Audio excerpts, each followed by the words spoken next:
Sometimes, the strongest people are the ones who allow themselves to be weak. It was late evening in July 2021 when the Vatican released a short statement. Pope Francis has been admitted to the Gemelli Hospital in Rome for surgery. The world held its breath. The Pope, the man who carried the sorrows of millions, was suddenly a patient like anyone else.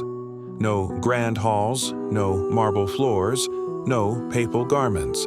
Just a hospital bed, a plain white blanket, and the steady rhythm of a heart monitor. Those who saw him that night described a scene both ordinary and extraordinary.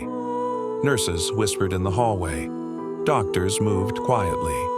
And behind a closed door, the 84-year-old pontiff lay awake, his rosary between his fingers. He later said he wasn't afraid, but he was humbled. As he lay there, he thought of the thousands who suffer silently, the elderly abandoned in homes, the sick without visitors, the children in hospital wards who cry through the night. For the first time in years, he wasn't the one visiting the sick. He was the sick one. And that changed everything. He prayed not for healing, but for understanding.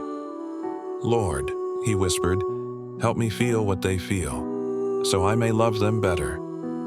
Days passed. His recovery was slow, painful. The press speculated about his future. Was he too old to continue? Would he resign? Was this the beginning of the end? But Francis, even in weakness, remained Francis. He greeted nurses with a smile. He asked for the names of other patients. One doctor later shared that the Pope asked him to spend less time worrying about me and more time with those who have no one. In that small hospital room, he became once again what he had always wanted to be, a priest among people, a shepherd who smelled like his sheep. One morning, a nurse brought him a small crucifix from a nearby ward. It belonged to a patient who had just died. The Pope held it for a moment and said softly, "Now, he and I are brothers in suffering."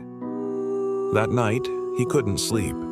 He watched the faint glow of Rome through the hospital window and reflected on a truth we all try to avoid, that our bodies are fragile, that life can change in a heartbeat. But instead of fear, he felt gratitude.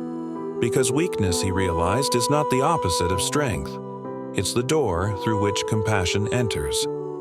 When he finally returned to the Vatican, he didn't speak about pain or fear. Instead, he spoke of tenderness, of how the world had forgotten the power of simply being gentle. He said, "Do not be afraid of your weakness. Let it teach you mercy."